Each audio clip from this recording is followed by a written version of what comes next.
Welcome to our channel mind సర్వీలు. ఎలా ఉన్నారు మీరందరూ? ఏం చేస్తున్నారు? బాగున్నారా? నేను బ్లూపర్స్ పెట్టాను కదా, ఫన్నీ బ్లూపర్స్. బాగా నవ్వుతున్నారా?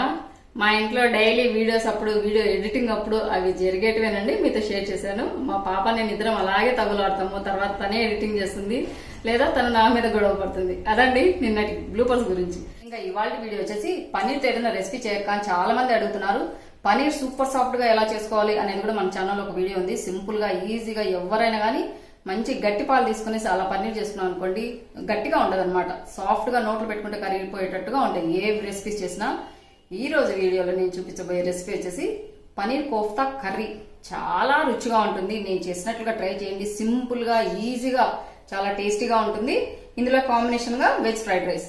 వెజిటబుల్స్ అంటే నా దగ్గర ఎక్కువగా లేవు, కొంచెం క్యారెట్ ఉన్నాయి, అలాగే కొన్ని పచ్చబట్నాలు మనం ఫ్రిడ్జ్ లో స్టోర్ పెట్టుకుంటాం కదా, అవి ఉన్నాయి. అవి రెండు కలిపేసి వెజ్ ఫ్రైడ్ రైస్ చేస్తాను. ఫస్ట్ పన్నీర్ కోఫ్తా కర్రీ మీకు అందరికి తెలిసే ఉంటే నాకు ఎలా చేస్తారు అనేది నాకు ఖచ్చితంగా కామెంట్ చేయండి. నేను చేసిన విధంగా మీరు ఒకసారి ట్రై చేయండి. పన్నీర్ కోఫ్తా కర్రీ కావాల్సిన పదార్థాలు చూపిస్తాను. పన్నీర్ కోఫ్తా కర్రీ అంటే గ్రేవీతో పాటు ఉంటుంది కదా, గ్రేవీ కోసం ఏమేం కావాలో, గ్రేవీ ఎలా చేసుకోవాలో చూపిస్తాను, చూడండి. గ్రేవీకి కావాల్సిన పదార్థాలండి: కొన్ని వెల్లుల్లి రెబ్బలు, కొంచెం అల్లం ముక్కలు, అలాగే కొన్ని ఎక్కువ తీసుకున్నాను, 10 నుంచి 15 తీసుకున్నానండి. జీడిపప్పు పలుకులు, ఇవి 3 పచ్చిమిర్చి, అలాగే 2 ఎండుమిర్చి, ఒక 2 మీడియం సైజ్ ఆనియన్స్ ఇలా కట్ చేసుకున్నాను. ఇవన్నీ ఇలా ఒక బౌల్లో వేసుకొని కాసేపు నానబెట్టుకోవాలన్నమాట. ఈ పచ్చిమిర్చి, ఇవి ఎండుమిర్చి, అలాగే జీడిపప్పు కొంచెం మెత్తపడాలి అంతవరకు. అందుకోసమని కొన్ని నీళ్లు ఇలా నీళ్ళల్లో కాసేపు నానబెట్టుకోవాలి. ఈ నీళ్లు కూడా మనం ఏం వేస్ట్ చేయము, మళ్ళీ యూజ్ చేస్తాము. ఇవి నానే లోపల కోఫ్తా ప్రిపేర్ చేసుకుందాం. కోఫ్తా కోసం ఇదిగోండి పన్నీరు. నేను ఎప్పుడు కొన్ని పాలు మిగిలిన అలా గబుక్కుని చేసేసి నేను స్ట్రైనర్లో వేసేసి అలా ఇలా గట్టిగా ఒత్తేసి పెట్టేస్తాను. ఇంకా షేప్ ముందు ఏం చూసుకోనండి, ఇంట్లోకే కదా చేసేది. ఇలా తురుము పట్టుకోవడానికి కోఫ్తాలకి షేప్ ఏం అవసరం ఉండదు. ఇదేమో షేప్ వైజ్ ఉంది, ఇదేమో నార్మల్ అనమాట. ఇవి రెండు డీప్ ఫ్రీజ్ లో పెట్టింటిని ఇందాక బయట తీసి పెట్టాను.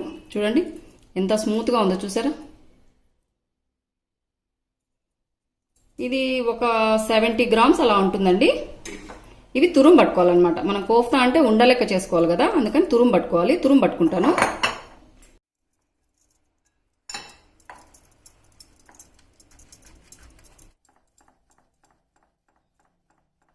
ఇదిగోండి ఇలా తురుము పట్టుకున్నాను. చూడండి, మన ఇంట్లో చేసుకునేది అయితే ఎన్ని రోజులున్నా ఫ్రెష్గా ఉంటుంది. దాదాపు నేను చేసి 1 మంత్ పైన అయిందండి. మామూలుగా బయట నుంచి తెచ్చుకున్నాం అనుకోండి, బజార్ నుంచి, కలర్ మారుతుంది కదా. ఇంట్లో చూడండి, టేస్ట్ కూడా చాలా బాగుంటుంది. మన ఛానల్లో ఉంది, మీరు కావాలంటే చూడండి. నేను అదే పనిగా చెప్తున్నాను కదా, మన ఛానల్లో ఉంది, ఒకసారి చెక్ చేయండి. ఇలా తురుము పట్టుకున్న దాంట్లో కొంచెం చాట్ మసాలా, మన ఇష్టం ఎంతైనా వేసుకోవచ్చు, ఒక 1/2 స్పూన్ కంటే తక్కువ గరం మసాలా, కొన్ని సన్నగా కట్ చేసుకున్న పచ్చిమిర్చి, అలాగే కొంచెం కొత్తిమీర. కొంచెం కొత్తిమీర తుంచేస్తున్నాను.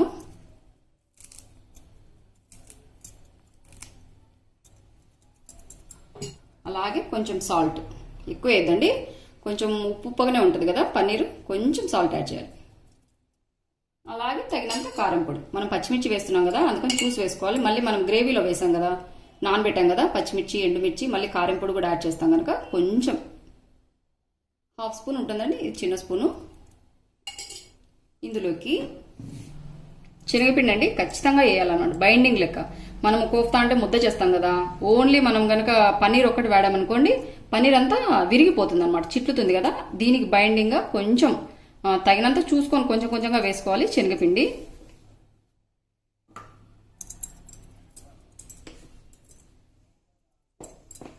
ఇలా లైట్గా వేసుకొని ఇలా బాగా స్మాష్ చేసుకుంటూ కలుపుకోవాలి. ఎందుకంటే పన్నీర్లో లిక్విడ్ ఉంటుంది కదా, అదంతా ముద్దకు సరిపోతుంది అనమాట. శనగపిండి ఎంత పడుతుందా అని చూసుకునేసి ఇలా తక్కువ అయితే మళ్ళీ కొంచెం యాడ్ చేసుకోవాలి. ఇదిగోండి ఇలా ముద్దగా చేసుకోవాలి. నేను వేసిన శనగపిండి పర్ఫెక్ట్గా సరిపోయింది. మీరు వేసినప్పుడు కొంచెం ఎక్కువ అవుతుంది అనుకున్నప్పుడు కొన్ని వాటర్ యాడ్ చేసేసి ఇలా ముద్ద వచ్చేటట్టు చేసుకోండి. ఇలా చేతికి తేమద్దుకొని ఇలా మరీ గట్టిగా ఒత్తకుండా పైన ఇలా రౌండ్గా చేసుకోవాలి. ఇలా. ఇంకా మిగతా బాల్స్ కూడా అలాగే చేసుకుంటాను. ఆల్రెడీ స్టవ్ మీద ఆయిల్ పెట్టుకున్నాను. ఇదిగోండి 75 గ్రామ్స్కి ఎన్ని బాల్స్ అయ్యాయో నేనైతే చిన్న చిన్నవి చేసుకున్నాను. చిన్న చిన్నవి ఎందుకంటే మనం నూనెలో వేయించినప్పుడు చిన్నగా ఉన్నాయనుకోండి బాగా వేగుతాయి, లేకుంటే ఎక్కువ రౌండ్గా ఉన్నాయనుకోండి పెద్ద సైజులో పైన వేగుతాయి, లోపల పచ్చిగా ఉంటాయి కదా. అందుకని నేనైతే చిన్న సైజులో చేసుకున్నాను. ఆయిల్ కూడా హీట్ ఎక్కింది. ఫ్లేమ్ అనేది లో ఫ్లేమే పెట్టుకోవాలండి.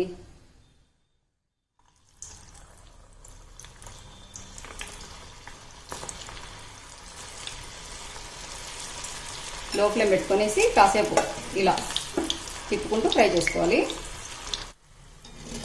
కలర్ చూడండి, ఇంకొంచెం బ్రౌన్ కలర్ రావాలి, అప్పుడు లోపల కూడా బాగా వేగినట్టుంటాయి.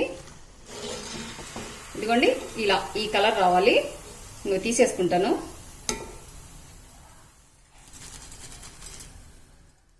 ఇలా మిక్సింగ్ చేశాను కదా, అదే బౌల్లో వేస్తున్నాను. ఇంకా మిగతావి కూడా అలాగే ఫ్రై చేసుకుంటాను.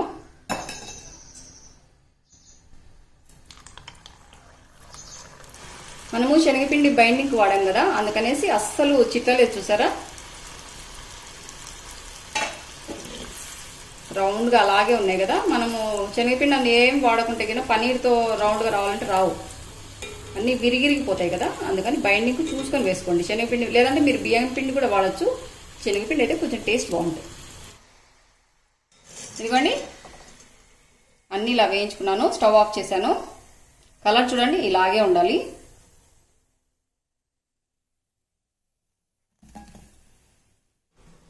ఇవి కొంచెం చల్లారాలి. ఇవి చల్లారే లోపల మనం గ్రేవీ ప్రిపేర్ చేసుకుందాం. గ్రేవీ కోసమని ఆల్రెడీ పెట్టుకున్నాం కదా మనం. ఆనియన్స్, ఎండుమిరపకాయలు, పచ్చిమిరపకాయలు, అల్లము, వెల్లుల్లి ఇలా నానబెట్టుకోవడం వల్ల యూజ్ ఏంటంటే కొంచెం ఇవి స్మూత్ అవుతాయి.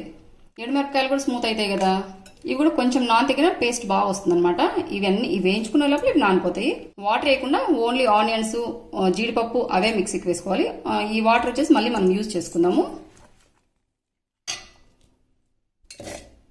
మెత్తగా పేస్ట్ అయ్యేటట్టుగా గ్రైండ్ చేసుకోవాలండి. ఇవన్నీ వేసాను కదా, ఇప్పుడు మెత్తగా పేస్ట్ అయ్యేటట్టు గ్రైండ్ చేసుకుంటాను. వాటర్ అయితే వేయలేదు. ఇంకా పన్నీర్ కోఫ్తా కర్రీ కోసము పన్నీర్ రెడీ అయిపోయింది, గ్రేవీ రెడీ అయిపోయింది. టొమాటో కూడా ప్యూరీ లెక్క చేసుకొని పెట్టుకున్నాను. ఒక 2 చిన్న సైజ్ టొమాటోస్ అండి మిక్సీకి వేసి పెట్టుకున్నాను. ఆల్రెడీ బాండీ స్టవ్ మీద పెట్టుకున్నాను. బాండీ హీట్ ఎక్కింది. ఆయిల్ వేస్తాను.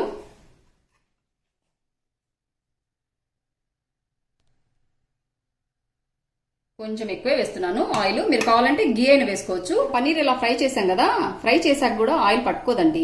చూడండి ఆయిల్ ఎక్కడన్నా ఉందా, నా చేతికి కూడా ఆయిల్ కావట్లేదు.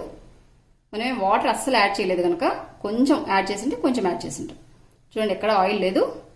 అందుకని మనం కొంచెం ఆయిల్ ఎక్కువ వేసుకున్నా లేదా మీరు గీ ఎక్కువ వేసుకున్నా నో ప్రాబ్లము. నేనైతే ఆయిల్ వేసాను. Oil heat ఎక్కిందండి.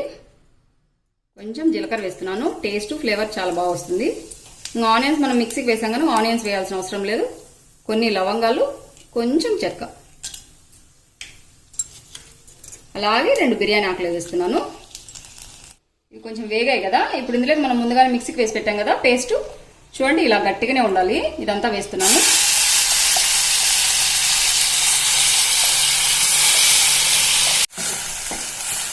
ఇదిగోండి అంతా వేసాను. ఇంకా మళ్ళీ మిక్సీ తొలిపోస్తాను. ఇవి కొంచెం వేగాలండి. ఈ పచ్చివాసన అంతా పోవాలి. ఆనియన్స్ అంత పచ్చివాసన ఉంటాయి కదా, మనం వేసిన వెల్లుల్లి అలాగే అల్లం ముక్కలు అదంతా కొంచెం పచ్చివాసన పోయేసి బయటికి కొంచెం ఆయిల్ బయటకు వస్తుంది కదా, అంతవరకు లో ఫ్లేమ్ పెట్టుకొని వేయించుకోవాలి. ఇదిగోండి వేగిందండి. సైడ్ కొంచెం ఆయిల్ బయటకు వస్తుంది కదా, ఈ స్టేజ్లోనే ముందుగా మనం మిక్సీకి వేసి పెట్టుకున్నాం కదా 2 మీడియం సైజు చిన్న సైజు ఉంటాయి టొమాటోస్, ఈ ప్యూరీ అంతా వేయాలి. ఇది కూడా కాసేపు ఫ్రై చేసుకోవాలండి. కాసేపు ఇలా ఫ్రై చేసుకున్నాక మూత పెట్టేసి కాసేపు ఉడికించుకోవాలండి. ఇలా మూత పెట్టేసి ఒక 2 నిమిషాల పాటు అలాగే లో ఫ్లేమ్ పెట్టుకుంటే కన్నా మాడిపోకుండా ఉంటుంది. లో ఫ్లేమ్ పెట్టుకుని 2 నిమిషాల పాటు ఇలా ఉడికించుకోవాలి. 2 నిమిషాల పైన అయిందండి. చూడండి ఎలా ఆయిల్ బయటకు వచ్చిందో.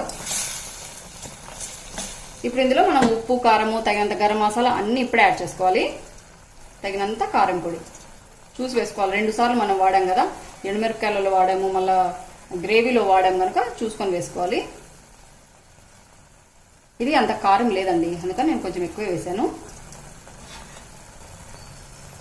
కొంచెం పసుపు, తగినంత ఉప్పు, కొంచెం గరం మసాలా, 1/2 స్పూన్ కంటే తక్కువ ఉంటుందండి ధనియాల పొడి. అంతేనండి, ఇంకా ఏమీ యాడ్ చేయాల్సిన పని లేదు. మసాలా అంటూ ఇవే. లాస్ట్లో కొంచెము మీ దగ్గర కస్తూరి మెంతి పొడి ఉంటుంది కదా, మెంతాకు, అది వేసుకోండి. నేను లాస్ట్లో వేస్తాను. ఇదంతా ఇలా బాగా మిక్స్ చేసుకున్నాక ఫ్లేమ్ అనేది లో ఫ్లేమ్ పెట్టుకోవాలండి.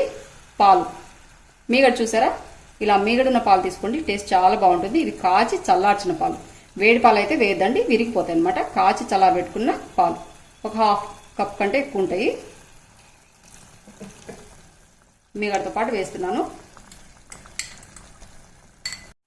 ఇవన్నీ మనం కోఫ్తా బాల్స్ వేయకముందే వేసుకోవాలి. ఇలా బాగా మిక్స్ చేసుకునేసి మూత పెట్టేసి ఆ మసాలా అంతా, మనం పాలు వేసాం కదా, పాలు, మసాలా, గ్రేవీ అంతా బాగా మిక్స్ అయిపోయి టేస్ట్, ఫ్లేవర్ బాగా రెట్టింపు అవుతుంది అనమాట. ఇలా చేసుకుంటే ఇలా బాగా మిక్స్ చేసుకున్నాక మూత పెట్టేసి మళ్ళీ ఒక 2 నిమిషాల పాటు ఉడికించుకోవాలి.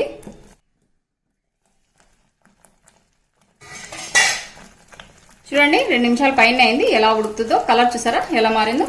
ఇప్పుడు ఇందులో మనం ఆనియన్స్ అంతా నానబెట్టుకున్నాం కదా, ఈ వాటర్ అంతా వేస్తున్నాను. తర్వాత టొమాటో మిక్సీకి వేసుకున్నాను, ఇది కూడా తొలిపి వేసాను. తర్వాత మనం గ్రేవీకి వాడాం కదా మసాలా, అదంతా మిక్సీకి వేసుకున్నాను కదా, ఆ వాటర్ కూడా తొలిపి పోస్తున్నాను మిక్సీ గిన్నె. ఇదంతా బాగా మిక్స్ చేసుకున్నాక ఇప్పుడు మనం కోఫ్తా బాల్స్ అన్ని వేయాలి. ఇలా కొంచెం లిక్విడ్ గానే చేసుకోవాలండి ఫస్ట్. తర్వాత ఈ కోఫ్తా బాల్స్ అంతా పీల్చుకుంటాయి అనమాట. అప్పుడు గ్రేవీ అనేది కొంచెం థిక్నెస్ వస్తుంది. అందుకని నేను కొంచెం వాటర్ ఎక్కువ యాడ్ చేశాను. ఇంకా ఒక 5 మినిట్స్ పాటు మూత పెట్టేసి లో ఫ్లేమ్లో ఉడికించుకోవాలి. ఉప్పు అన్ని ఆల్రెడీ వేసాం కనుక మనం ఎలాంటి మసాలాలు యాడ్ చేయాల్సిన అవసరం లేదు. ఇంకా మూత పెట్టేసి ఒక 5 నిమిషాలు ఉడికించుకుంటాను. ఇదిగోండి, 5 మినిట్స్ పైన అయింది.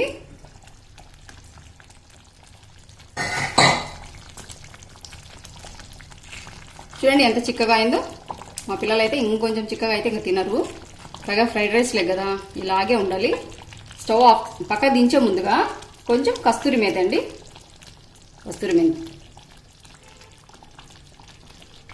ఇలా అరచేతులకు తీసుకొనేసి ఇలా నలపాలండి. నలిపి ఇలా వేయాలి.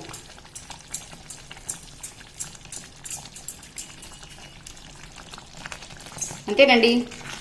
ఇంకా లాస్ట్లో కూడా నేనేం గరం మసాలా కానీ ధనియాల పొడి కానీ ఏమి యాడ్ చేయట్లేదు. సూపర్ టేస్టీగా ఉంటుంది, సింపుల్గా, ఈజీగా. పన్నీర్ చూడండి ఎంత బాగా ఉడికిందో, కొంచెం ఉబ్బాయి కూడా కదా.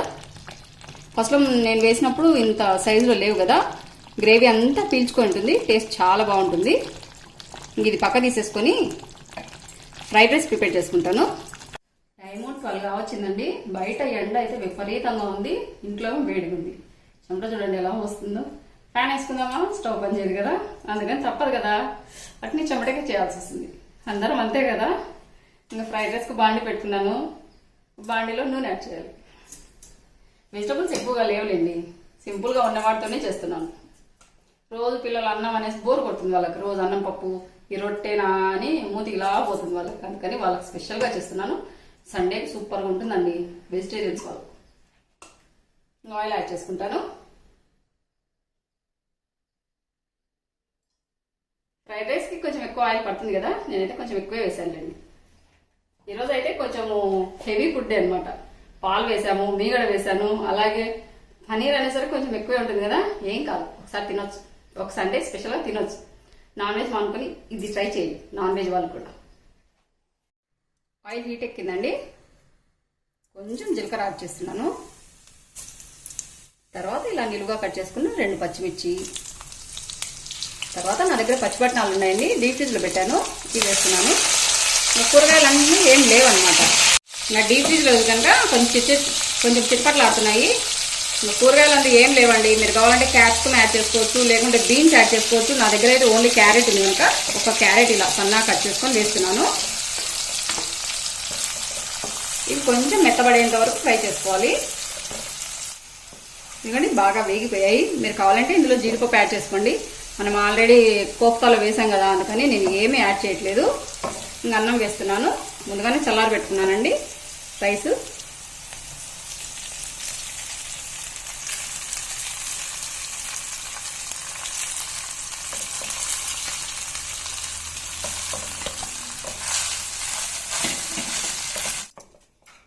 అంతా ఇలా వేసుకున్నానండి. తర్వాత కొంచెం కొత్తిమీర, అలాగే కొంచెం మిరియాల పొడి వేసుకుని టేస్ట్ బాగుంటుంది. ఇంకా నేను ఎలాంటి ఫ్రైడ్ రైస్ పొడులు ఉంటాయి కదా అవన్నీ ఏమి వేయట్లేదు, సింపుల్ ఫ్రైడ్ రైస్. సాల్ట్ వేయలేదండి, మర్చిపోయాను.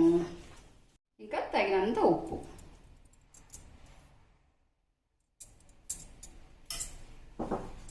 అంతే అండి. లో ఫ్లేమ్ పెట్టుకొని కాసేపు ఇదంతా బాగా కలుపుకునేంత వరకు పెట్టుకుంటే సరిపోతుంది. తర్వాత స్టవ్ ఆఫ్ చేస్తే వేడి వేడి సింపుల్గా టేస్టీగా ఉండే ఫ్రైడ్ రైస్ రెడీ అయిపోతుంది. ఇదిగోండి 2 నిమిషాలు అయింది. ఇప్పుడు స్టవ్ బంద్ చేస్తున్నాను. చూడండి, అక్కడక్కడ మా ఇంట్లో వెజిటబుల్స్ ఎక్కువ వేసినా తినరండి, అందుకని నేను ఎక్కువ వేయను అనమాట. అక్కడక్కడ కనిపించేటట్టుగానే వేస్తాను. ఇంకా పచ్చి బఠానాలంటే ఎప్పటికి ఇంట్లో ఉంటాయండి. మనకు సీజన్ ఉన్నప్పుడు ఇలా తీసుకొని మనం డీప్ ఫ్రీజ్లో పెట్టుకున్నాం అనుకోండి, ఇయర్ మొత్తం యూజ్ చేసుకోవచ్చు. మీకు ఒక సింపుల్గా ఈజీగా ఒక డెకరేషన్ లెక్క చూపిస్తాను చూడండి. మీకు చాలా మందికి తెలిసే ఉంటుంది. నేనైతే మా పిల్లలు తినను అని మారం చేసినప్పుడు, ఎవరైనా గెస్ట్లు వచ్చినప్పుడు మన డెకరేషన్ బాగా చేసినట్టు అనిపిస్తుంది కదా, చూస్తానే నోట్లో నీళ్ళు ఉడతాయి కదా. అలా చేయాలంటే ఇలాంటి పచ్చిమిర్చి ఇలా అడుగున వేసుకోవాలి. కొత్తిమీర ఒక బౌల్ తీసుకొని ఇలా వేసుకోండి. తర్వాత క్యారెట్ అవన్నీ ఉంటాయి కదా, అవన్నీ ఇలా వేసేసి ఈ బౌల్కి ఇలా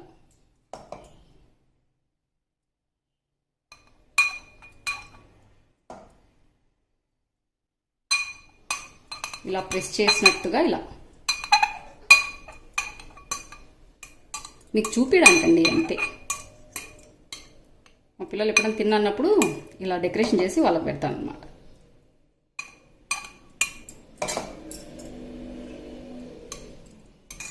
ముఖ్యంగా మా పాప గొడవ పడుతుందండి. అట్లాంటప్పుడు అలుగుతుందన్నమాట. మనసులో ఏమో తినాలని ఉంటుంది, కానీ అలుగుతుంది బంగపోవాలని. అలాంటప్పుడు ఇలా డెకరేషన్ చేసి పెట్టాను అనుకోండి, నేను పిలవాల్సిన పని లేదన్నమాట.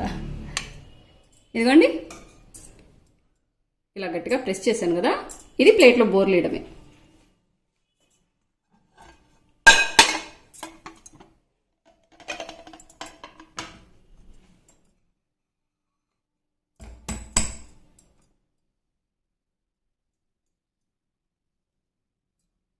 చూడండి, ఇంత బాగా డెకరేషన్ చేసినట్లుగా పడింది కదా. ఇదిగోండి మా లంచ్. సూపర్ టేస్టీగా ఉండే కోఫ్తా కర్రీ అనమాట. దాంట్లో బెస్ట్ కాంబినేషన్గా ఎక్కువ వెజిటేబుల్స్ లేకుండా చేసిన ఫ్రైడ్ రైస్. చాలా అంటే చాలా టేస్టీగా ఉంటుందండి.